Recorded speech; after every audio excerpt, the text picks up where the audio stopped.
Et psychologiquement, ça change tout. Les défenseurs jouent plus sereinement.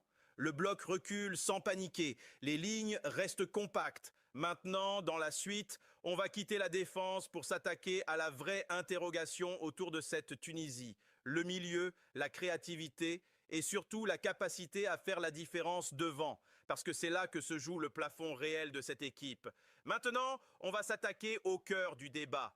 Là où tout se joue vraiment pour cette Tunisie, le milieu de terrain, la créativité et la capacité à faire mal devant sans renier son identité. Parce que c'est ici que beaucoup de gens se trompent sur cette équipe. Le milieu tunisien, ce n'est pas un milieu flamboyant. Ce n'est pas un milieu qui va monopoliser le ballon pendant 70%. Mais c'est un milieu intelligent, discipliné et surtout capable de monter en intensité dans les grands matchs. Skiri d'abord, c'est la pièce maîtresse. Le métronome défensif, le joueur qui coupe les lignes, qui temporise, qui fait respirer l'équipe quand elle est acculée. Il n'est pas là pour briller, il est là pour sécuriser. Et dans une CAN, ce profil-là est fondamental.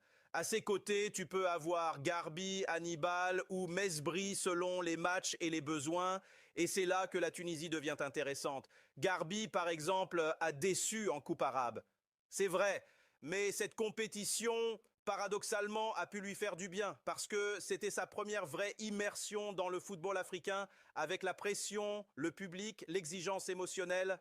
C'est un peu comme un jeune joueur qu'on jette dans le grand bain avant une grande compétition. Il boit la tasse, mais il apprend. Et aujourd'hui, il arrive à la CAN mieux préparé mentalement, moins naïf, plus conscient de ce qu'on attend de lui. Et surtout, mieux entouré que ne l'était Mesbri en 2021, à qui on avait mis beaucoup trop de responsabilités trop tôt. Mesbri, justement, lui, il a changé de dimension. Il commence à être décisif avec la Tunisie.